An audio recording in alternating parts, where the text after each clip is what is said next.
Imano ka na-ekwu okwu. Eluigwe ka na-ekwu okwu. Imano ka na-ekwu okwu. Eluigwe ka na-ekwu okwu. Ọ bụ ya bụ ekwu ememe. Ọ dịghị onye dị ka ya. Igbo bụ Igbo. Igbo bụ obirikweni ọtụtụ ọma eyi ọma mgbede ọma depending your time zone. Anyị ya dị ka echi.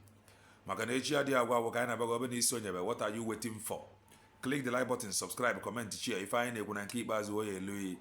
If you are just coming across our channel for the very first time, this is Kelenna TV. We are live and we are direct. Bringing you the gospel of redemption like your doorstep. If I na-make common sense. The reason I run ife kala ife. I just want to make common sense as always. Imano ka na-ekwu okwu. Eluigwe ka na-ekwu okwu. Imano ka na-ekwu okwu. Eluigwe ka na-ekwu okwu. Ọ bụ ya bụ ekwu ememe. Ọ dịghị onye dị ka ya. Eluigwe ka na-ekwu okwu. Chukwu nke ndị amụma ka na-ekwu okwu. Chukwu ndekwu n'ụzọ eziokwu ka na-ekwu okwu. The ancient God of our ancestors ka na-ekwu okwu. He is still speaking through men and women of goodwill. God is not looking for a ready-made vessel. He is not looking for the perfect. He is not looking for the righteous. He is just looking for men and women that is interested. Just indicate that you are interested. What happened? He will come and he possess you. That is it. Just indicate. No kunwere nwe franeku. Gosikene nature interest. Or need interested. Heaven will possess you. Imana. Mgbe Mazi Nnamdi Kanu oge ọ na-preach na Radio Biafra, some of us che na anya afụsị ya. Some of us we have seen it, we have seen him all. Some of us we are so in love with his preachings. You gotta go. His preachings captivated. Some of us, our minds. He opened our understanding to the point even when Christ of our own time. That is how good his preaching is to the hearing of Ndebai. They called him Jesus of our own time. Even his enemies can equally give it to him that this man is the original owner or the preacher of the gospel of redemption. His enemies, when they hear from him, they will like, oh, I don't know an enemy from side in Dugu or from side in Deroba. They will be like, oh, how I wish we have somebody like him in our own community or in our own state or in our own country. His enemies give it to him that he is preaching the gospel of redemption. What his enemies say? I want them madu. Ejimoru. Udo the obalan drop on my obrogena. Yes. So, as I was saying, his enemies Neniaya. No, Runa, no, Ruaneteria Mano, no, Butitem Manu, but his enemies. They are envious of him, both in the mind and in the Yabon divine. They are envious of him because no, they preach the gospel of redemption. They are envious of him that no one ever across Radio Biafra. They know his voice. They know this gospel and they remain the same. Oh, guy, you know, ya chancharaka, no, ya fina. Until we have Ekpa. Many people fought Mazi Ekpa emotionally They don't want to hear from him. That is because the one they loved, the one they see as the man that could have saved them, the man was taken away from them. Many of them enjoy. Many people give up. Just because many people give up. That is the truth. Then, I have seen Mazi from afar off. It was revealed to me that he has something to offer. Personal. No imo one esogidi abagidi amba or Maria IPOBDOS with truth. Today, we are referring to some of his preachings. Oh no, but to your point.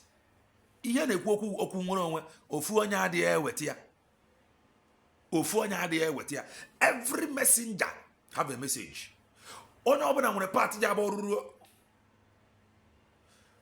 I went to a wedding. Oh no, so ebido. Man, there is every possibility na hanchani in ya bagotazi na round table. Man, were just like each roller now. And when you can foundation cast ya bully do block. In short, any bit from block. Bapu many wa foundation do block nana. Wobia in a process into a book. Mazi nande kana roller. Some people still referring to his messages. Mazi barona. So we are referring to his message too. Something will shock you. I will play something to you. Voice of Mazi. Listen. La yamande no wiya bukura amuma nkia. Listen. Oburu amuma nkia. He is a messenger and he has a message. Those that fought him out of emotion. Na Mazi Nnamdi Kanu knows ya. Nobody else except Mazi Nnamdi Kanu. They did that thing. They were against his preaching, but you will understand something today. Listen. Fight in the Biafra government. They will say, oh, their hope now is that they are fighting. And they are hoping that there is a I'm going to start it afresh. Fight in the Biafra government. They will say, oh, their hope now is that they are fighting. And they are hoping that there is a fight in the Biafra government. That is to tell you that, like we said, they are costs. They are costs. Just like what is happening now. Some people will nature that there is infighting. Like United States of Biafra. This Biafra government, Brigi, gave birth to United States of Biafra. That is an evidence they make move. Let them progress. Brigi, Biafra Republic government in exile, gave birth to United States of Biafra. That is an evidence. Then we progress. For what is happening now, some people may be thinking, no. The only thing no rende if na meja adimma no rende si na obru na obo hand jachi no damande oya before you wedi ka na alu. Listen, I just took it back. Listen.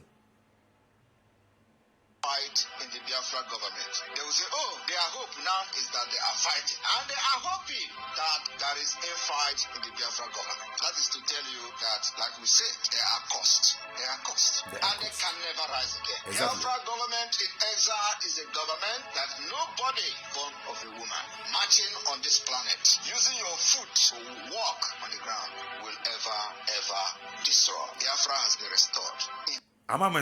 Biafra government in exile. No, the very strong that nobody born by a woman can stop it. Did they succeed in stopping it? Biafra Republic government in exile. They did not succeed. They fought all they could, but they did not succeed in stopping Biafra government in exile. Biafra government in exile was like a pregnant woman that must deliver la labor room. La the 9th month. Hey. And what happened? Biafra government in exile is like a woman that is pregnant that will deliver la 9 months. Nobody born by a woman that stopped Biafra government in exile. And what happened? Biafra government in exile delivered that she carried in her womb for 9 months. And what was that? United States of Biafra. Biafra Republic government in exile gave birth to United States of Biafra. Biafra Republic government in exile was like a woman that is pregnant that must approach the labor room to deliver that she carried in her womb. And she delivered it in Lati, Finland, Biafra declaration. And what happened? It was through Biafra Republic government in exile. That was how we got to where we are now, United States of Biafra. And I don't know if I'm communicating. You can say that you are getting value. So no man born by a woman was able to stop Biafra Republic government in exile. That is because she is pregnant to deliver United States of Biafra. And she delivered it. The evidence now stop Reabulo give birth to that she carried, which is United States of Biafra. So they could not stop it. If they succeeded in stopping it in Finland, that is when you will know that they have succeeded in stopping it. But for the fact now, that declaration is Biafra government in exile giving birth to United States of Biafra. Hey, this is deep. Heaven help me. If you are getting value, type that you are getting value. Nobody stopped it. It delivered that it carries. And what was that? United States of Biafra. Let's continue to listen. Every messenger have a message. We are now referring to some of his prophecies that have happened in our own time. God always have a substitute. You got to go now. I just took it back. Listen. Is a government that nobody born of a woman marching on this planet using your foot to walk on the ground will ever destroy. Biafra has been restored in 2023. We have a government, we have a structure of the government of Biafra, we have every department that made Biafra government a legitimate government. The people of Biafra are loyal to the government both in the exile and in the homeland. We have governors. We have governors. Hope you heard it. But Ngozi Orebeze talked about governors. Ababia War. She talked about governors. Ababia War. I'm going to take it back. She talked about governors. Ababia War. Just listen. Pay attention. She talked about governors. They are mediocres, says Ngozi Orebeze. They are the people operating in black markets, says Ngozi Orebeze. And that is how it is. She is protecting the mandate. There we draw. Hear him from the man whom she is taking instruction from. From the man that is giving her order. Hear from him. Born of a woman marching on this planet using your foot to walk on the ground will ever destroy. Biafra has been restored in 2023. We have a government, we have a structure of the government. When he was saying that, I know when Biafra will come. I know when Biafra will come. They think that some of them, magic. You go just stay like this now. Biafra will just appear. Then go just the child. Hey, don't come. Her man and the man is busy putting every mechanism in place. They were busy waiting. Oh, how people will be celebrating now. We will be gallivanting. Biafra has come. They don't know that the man have already put every mechanism in place. Recognition. Hey. Anywhere can you. I'm telling you, you may not understand what we are saying. That is the honest truth. I just took it back. Pay attention. At this level of this understanding, no with what is happening now, you will know something. That there is a fight in the Biafra government. That is to tell you that, like we said, there are costs. There are costs. And they can never rise again. Biafra government in exile. Are they rising again? They are not rising again. They are just lying that you said or you did not say. For that reason, our people have abandoned them. They are not rising again. They are costs. They can't rise again. Let's continue to listen. is a government that nobody born of a woman marching on this planet, using your foot to walk on the ground, will ever destroy. Biafra has been restored. Biafra has been restored. Since 2023, the enemies went gaga. Biafra has been restored. Yet, the Canal people, they are not seeing it that way. They only want to dance in the street of Abuja. They want to dance in the street of Aba. They want to dance in the street of Port Harcourt in celebration of Biafra restoration. Haman and the man have already put every mechanism in place. Listen. In 2023, we have a government, we have a structure of the government of Biafra. This government was restored in 2023. Some people are going to be here. Continue to listen. We have every department that made Biafra government a legitimate government. The people of Biafra are loyal to the government, both in the exile and in the homeland. People of Biafra, they are loyal. Ndeba ya na atunye ego. Command Igbo buto uzo apụta kwuole kwuo na ya no with United States of Biafra. That Briggy bettered. Kwantu is asano Igbo. Briggy gave birth to United States of Biafra. Eba bebe now. In short, amu we yozo bo Igbo buto uzo amu we yozo. We have Amu we yozo. Ike ofuru ka oji. Ike Pentecost ka oji for aligning with United States of Biafra. Brig gave birth to United States of Biafra. Igwe buto uzo amu we ozo. Kan ihe anyị na-ezibo ozi ọma nke Chineke. Amu we ozo. I took it back. Listen. Government, a legitimate government. The people of Biafra are loyal to the government, both in the exile and in the homeland. We have governors, state administrators in all the 40 states of Biafra. We have governors, state administrators in all the 40 states of Biafra. Governors. But Ngozo Rebbe talked about governor. Hey, she's talking about governor. Hey. Mediocres operating in black market. Listen. Umu okokos everywhere. Umu ikribas. Listen. We have the deputy governors, which is called administrators. We have the secretary of state of each state in Biafra land. We have the chairman and managers of county and ihe niile abụ ihe o setri up. Ọgbagala Biafra restore egwu ị na-eche m until ị bịa gbaba egwu la street nwere mme ị mara na ọbịa tinka. And the district. If you do not understand that with this structure we have now, one day you will sleep in Nigeria and wake up in Biafra. Are you not seeing it? If you do not understand with all these structures all they were in place, if you do not believe and you do not understand that one day you will sleep in Nigeria and wake up as a Biafran, he can't help you. So when he will be busy telling them that I know when Biafra will come, they were like, what is he saying? He was speaking in parable.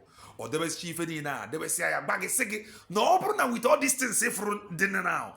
Do you believe, man, that you can actually sleep in Nigeria, wake up as a Biafran, that he can't help you? Listen. It means that you are an idiot. If you do not believe with all these structures, all the ways in place, if you do not believe, please, I will call you back. I'm busy with the phone, please. If you do not believe with all these structures all the way in place that one day you can naturally sleep as a Nigerian and wake up as a Biafran, you are an idiot. He can't help you. Listen. Okay, let me take it back a bit. Listen. The chairman and managers of county and the district. If you do not understand that with this structure we have now, one day you will sleep in Nigeria and wake up in Biafra. It means that you are an idiot. I told you that by the time I finish with Nigeria, you will sleep in Nigeria one day and wake up in Biafra. The next phase is to set up. And he is still echoing it. One day you will sleep in Nigeria and wake up as a Biafran. He was busy working, setting government up, both homeland and in exile. Telling you will sleep and wake up like this. Some people are tired. He was busy working tirelessly, raising men, making governors, state secretaries, counties. And all if you do not believe, you are an idiot. the police. Listen, I just took it back. Pay attention. You will sleep in Nigeria one day and wake up in Biafra. The next phase is to set up the police of Biafra.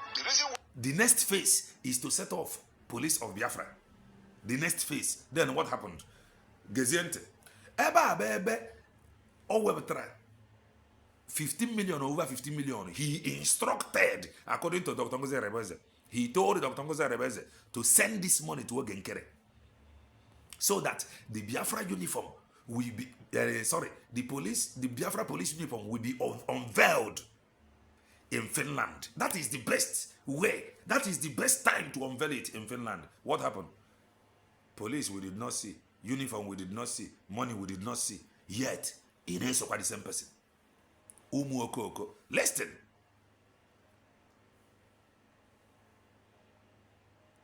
I just took it back a little. Listen. Nigeria. You will sleep in Nigeria one day and wake up in Biafra. The next phase is to set up the police of Biafra. The reason why we have not set up the police is because it is going to be state police. Every state will have their police. Every state police. State police.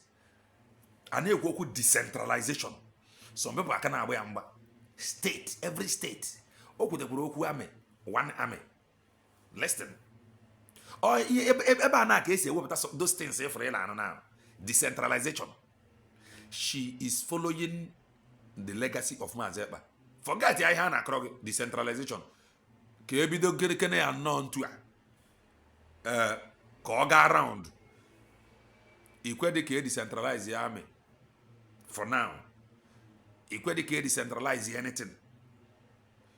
And because Malay decentralize here now, our people can actually see like some state here they are no sit at home. Obu police decentralized police you will still not agree. So I normally now, but let me go down to a way to do it. One general. Each state where one general, one command. Gentiki got in your core decentralized police. Gewantiki got in your core one command, la one army. I just took it back. Listen very carefully. Oh, when you hear some of you, Nigeria, you will sleep in Nigeria one day and wake up in Biafra. The next phase is to set up the police of Biafra. The reason why we have not set up the police is because it is going to be state police. Every state will have their police. Every state will be independent. It is going to be local police and there is no interference. It is going to be local police. And the brother made a comment here. Let me bring out that comment. The brother made a comment. Let me read that comment. I thank God I captured it. The brother wrote, this is from at the Jos.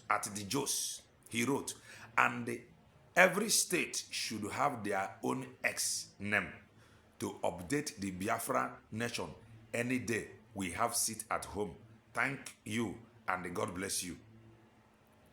Every 40 states should have their own S account. Social media. This commander that, commander this. Every state. This is where to go. That does not mean that some people cannot actually bring an idea that can help you. Nobody is know it all. If every state have their own S account, every state, that is where you will be updating your people. Sit at home. Port Belly commander. You are commanding from hinterland to Onumri to hinterland to Mbagutabai. Where your own S account, like your own state. Kina pass information. One central command. Eku sit at home now from United States of Biafra. Each state will announce it like their own S account. Like their own S account, yes. The 40 states of Biafra, we have 40 accounts. You sit at home, you any information. Make sure you pass it. Can the baby be sit at home? Hope you have heard from this our brother. He wrote it and I quickly captured it. The Joes, And every state should have their own S name. Yes. The Jos. And every state should have their own S name to update the Biafra nation. Any day we have sit at home. Yes. Obey no kata from X, they rubbish. We have only one central command. Oko. Let's continue to listen the gospel of redemption. Oziamuma, the anointing fall upon me. Everybody into us word anointing. On the abia. Listen.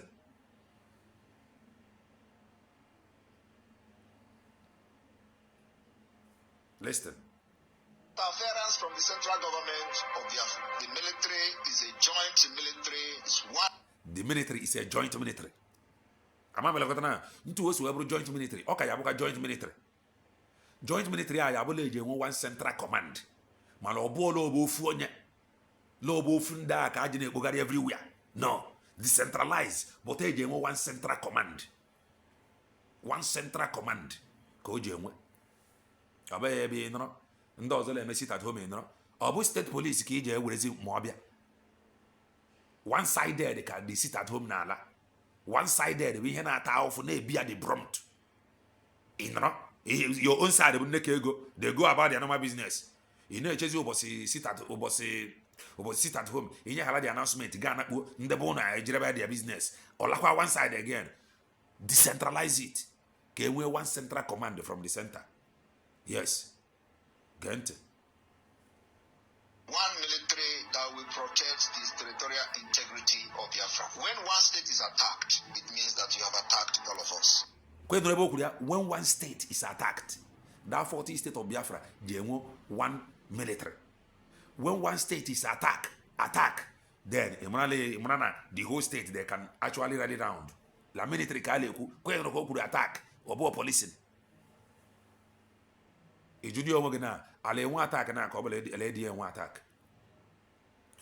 Adi when the attack, I know that I sell a full name and attack your hobby or the other. My lady centralize here now, where one central command. Everything will fall in place. Listen. So my people, for those who are asking when are you going to declare Biafra? We have already declared Biafra. We are only waiting for us to conclude the last phase of the Biafra government, and one day you will sleep and wake up in Biafra, like I said. One day you will sleep and wake up in Biafra. They are waiting to conclude. Eric declare Biafra. That is where we are now, United States of Biafra. And the last phase now for recognition, which Ngozi Orabeze is doing. Any idiot telling you to fall back to this same brig that gave birth to United States of Biafra, the person